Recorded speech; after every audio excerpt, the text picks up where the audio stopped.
Avengers Endgame is the highest grossing movie of all time and widely beloved, but I don't think they got it right. When people ask me to rank the best MCU films, it's never at the top of my list. And at this point, you're probably asking, well, why would you think that? I know you think my opinion sucks, but I have three main reasons, so hear me out.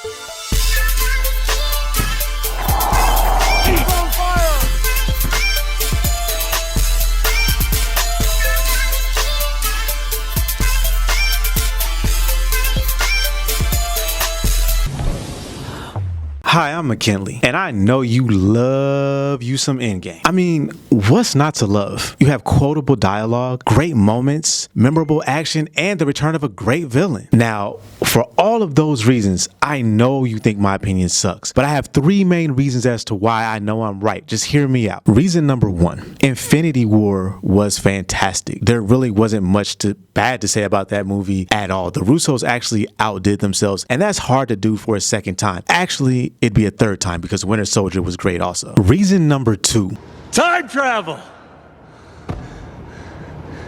Now, time travel is a hard plot device even when it's woven into the fabric of any movie, but this seemed like it was thrown in the 12th hour. It just makes the plot so much more complicated, so much so that no one knows how it works. You were kidding, right? I have no idea, man. We're talking about time travel here. Either it's all a joke or none of it is. I mean, the movie jokes around with each other and the other characters about how it works and how it doesn't work. I don't know why everyone believes that, but that isn't true. Think about it. If you travel to the past, that past becomes your future, and your former present becomes the past, which can't now be changed by your new future. Exactly.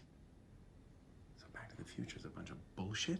But you also know who doesn't know how it works? The writers and the directors. There's plenty of articles out there. Go look it up. They all think different things. I mean, this whole time travel thing is super confusing. Spoiler alert, Cap comes back, but they still remember Cap in the present, but he's old and he has kids, but he saw them kids, but he never remembered them kids. It's all confusing. I'm confused.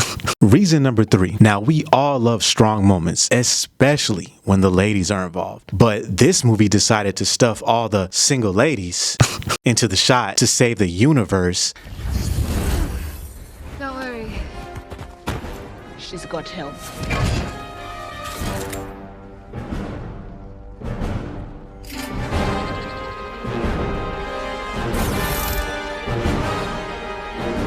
And it just felt inorganic, especially when they had already done this previously in Infinity Wars far better. Remember way back, let's jump in the time machine, go back to when Black Widow, Okoye, and Scarlet Witch were fighting off Thanos' army.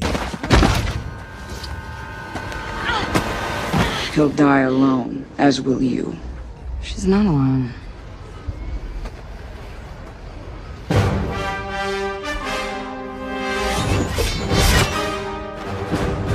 That scene was amazing. It showed their strength and it felt organic. It felt like it belonged. And everyone out there listening right now, I'm just going to be honest with you, if I can be honest. Between time travel and the strong moments, I didn't have a strong moment. It became personal with me. There's actually a fourth reason as to why this movie did not stick the landing. I'm going to get to that right now. All right. And last reason number four, they just got the ending completely wrong. Now, we all felt that pain when Tony gave the final snap and uttered for the last time, "I am Iron Man."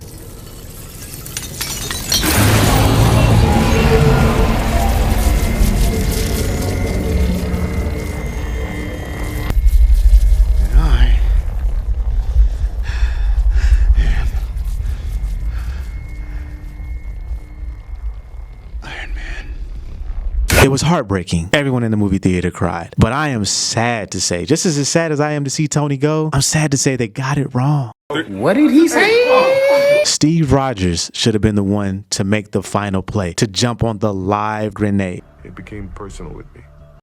And Cap had challenged Tony in the very first Avengers if he was a real superhero. Would he be the one to make the play? The only thing you really fight for is yourself. You're not the guy to make the sacrifice play. To lay down on a wire and let the other guy crawl over you. I think I would just cut the wire. And we saw time and time and time and time again that Tony would sacrifice himself to save everyone else. But it shouldn't have been this time. Tony had built his family. He had gotten things right with Pepper. He has his daughter. He had earned the right to live and to continue on with his family. While on the other hand, Cap, Steve Rogers, did not want to be in that time.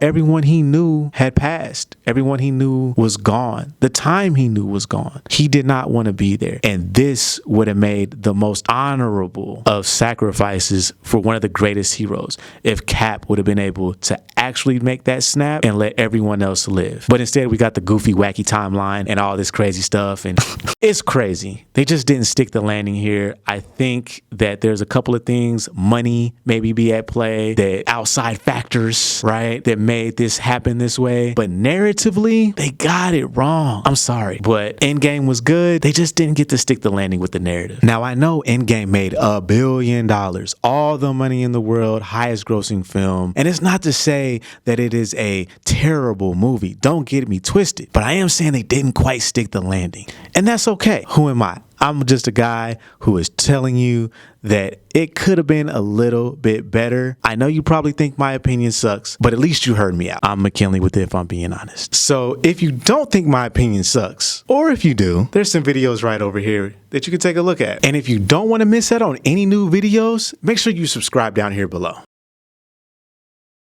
I'm pretty tired. We came, we saw, we kicked its ass. Think I'll go home now.